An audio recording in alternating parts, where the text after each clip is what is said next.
Salam tout le monde, salam, c'est Yacine, j'espère que vous allez bien. Alors cette vidéo va s'adresser à toutes les personnes avec qui je débat en ce moment. Voilà, à toutes les personnes avec qui je débat en ce moment, que ce soit sur Discord, WhatsApp, Skype aussi. Euh, donc voilà, donc j'espère que vous allez être attentifs à mes propos et que vous allez me répondre, honnêtement. Alors, i- sur les trois plateformes, on m'a traité d'extrémiste. C'est incroyable, hein. Moi, Yacine, là, qui suis quelqu'un de très gentil, qui veut du bien aux gens, parce que moi, je leur souhaite pas le mal aux gens. Moi, si je fais ce que je fais, c'est parce que je souhaite le bien aux gens. J'essaie de les amener vers le bien, vers ce qu'il y a de meilleur. Voilà, c'est pour ça que je fais ce que je fais, et non pas pour leur souhaiter le mal.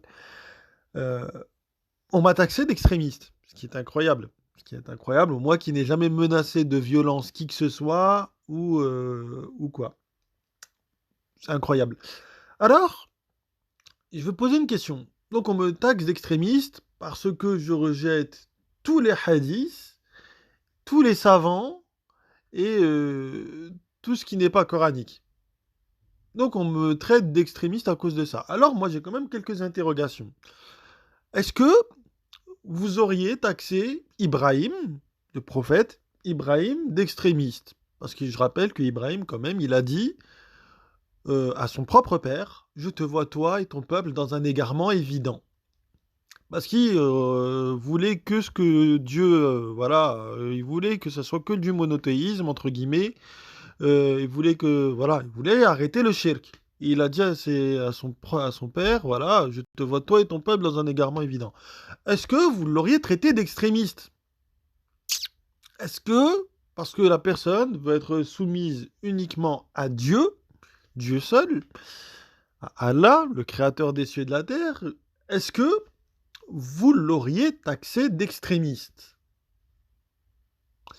Deuxième exemple, est-ce que quand Salih il dit à son peuple, après avoir, euh, après avoir discuté avec eux, ceux-ci ne sont que des noms que vous et vos ancêtres avez inventés, comme je vous dis par exemple pour Bukhari, Muslim, Termidi ou je sais pas qui d'autre,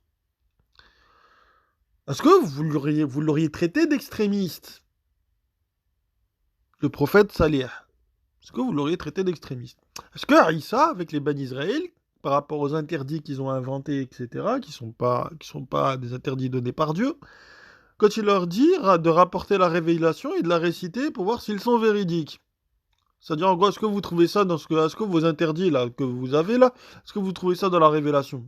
Comme la plupart du temps, comme ce que j'ai dit, je crois, il y a 2 jours de ça.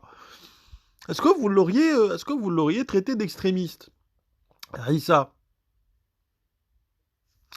Autre exemple, est-ce que Mohamed, est-ce que vous l'auriez traité d'extrémiste quand il a dit aux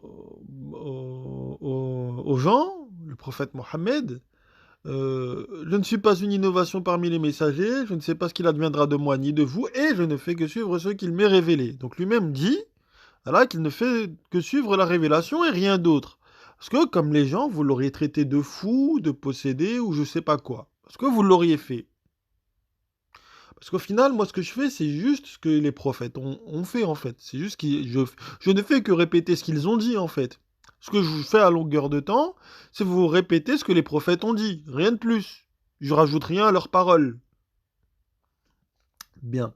Parce que ça fait de moi un extrémiste. Parce que si moi je suis extrémiste, moi qui ne fais que répéter ce que les prophètes ont dit dans le Coran, ça fait de Ibrahim un extrémiste, de Moussa un extrémiste, de Salih un extrémiste et de Mohammed un extrémiste.